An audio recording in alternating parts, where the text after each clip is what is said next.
1 0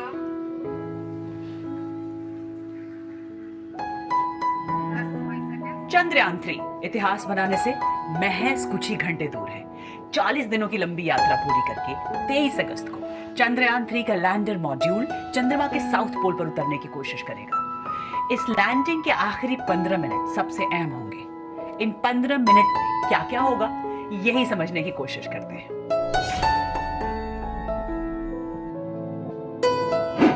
आसान तरीके से समझें तो आपने विमान को धरती पर लैंड करते तो देखा होगा।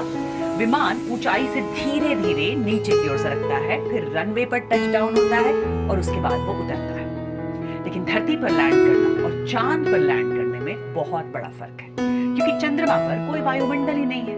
इसीलिए लैंडर को हवा में उड़कर नहीं बल्कि पैराशूट की मदद से नीचे उतारना मुमकिन है। इसके लिए पहले लैंडर की स्पीड को कंट्रोल किया जाएगा, फिर उसकी सॉफ्ट लैंडिंग की कोशिश होगी।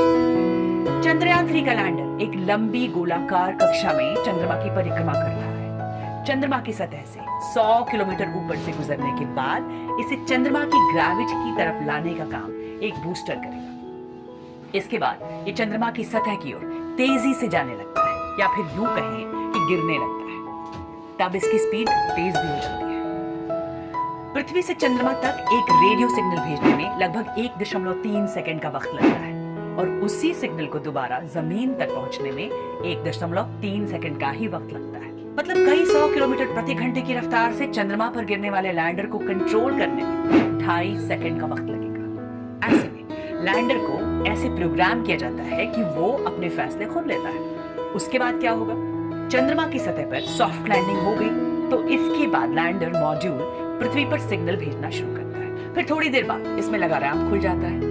इसके जरिए रोवर प्रज्ञान चंद्रमा की सतह पर उतरेगा और वहां से तस्वीरें लेकर बेंगलुरु के पास इंडियन डीप स्पेस नेटवर्क को भेजेगा। वैज्ञानिक डॉक्टर टीवी वेंकटेश्वरन के मुताबिक 100 किलोमीटर की ऊंचाई से चंद्रमा की सतह पर लैंडर को उतारने में 15 मिनट लगेंगे, और ये प्रक्रिया 8 स्टेप्स में पूरी होगी। तो इन 8 स्टेप्स को भी समझ लेते हैं।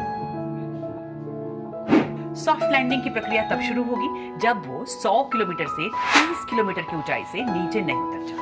स्पीड को और कम करने के लिए लैंडर में रॉकेट दागे जाएंगे।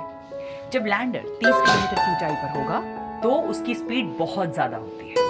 उस स्पीड को कंट्रोल करने में ये चंद्रमा की सतह पर 7.4 किलोमीटर की ऊंचाई तक पहुंचता है।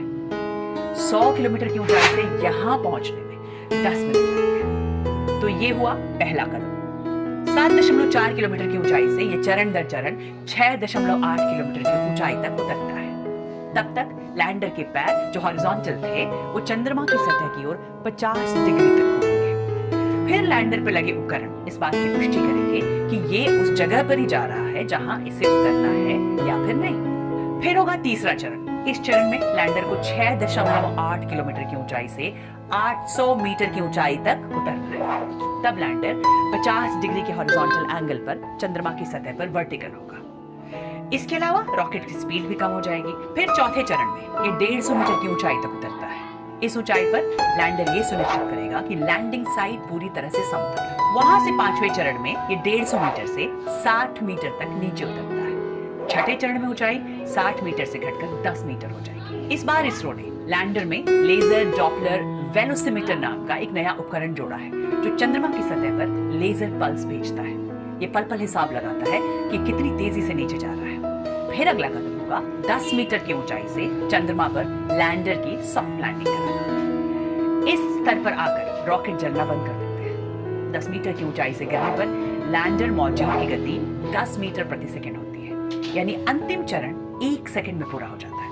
यहाँ तक कि अगर कोई तकनीकी गड़बड़ी भी होती है और लैंडर 100 मीटर प्रति सेकंड की स्पीड से गिरता है, तो भी उपकरण के पैरों को इतना मजबूत बनाया गया है कि वो काम करते रहेंगे। लैंडर को 800 मीटर की ऊंचाई से 10 मीटर की ऊंचाई तक पहुंचने में 4.5 मिनट का वक्त लगता है, और ये वो वक्त होता है जब चाहे कुछ भी हो जाए कोई कुछ नहीं कर सकता है। लैंडर के सुरक्षित रूप से उतरने के बाद रैंप खुल जाता है, रोवर प्रज्ञान बाहर आता है, चंद्रमा पर उतर जाता है और फिर लैंडर से तस्वीरें लेता है और उसे वापस पृथ्वी पर भेजता है। ये 8वां चरण है। वहां से लैंडर विक्रम और रोवर प्रज्ञान 14 दिनों तक चंद्रमा के दक्षिणी ध्रुव पर शोध करेंगे। चंद्रयान 2 लैंडिंग के दौरान नाकाम हो गया था। इससे सीख लेते हुए चंद्रयान 3 को नई तकनीक से लैस किया गया है ताकि अगर दोबारा ऐसी समस्या आए भी तो उसका हल निकल जाए। इसरो के अध्यक्ष सोमनाथ ने कहा है कि अगर चंद्रयान 3 लैंडर का इंजन फेल हो जाए या कोई सेंसर काम ना करे तो ऐसे हालात में भी सुरक्षित सॉफ्ट लैंडिंग के लिए सभी जरूरी इंतजाम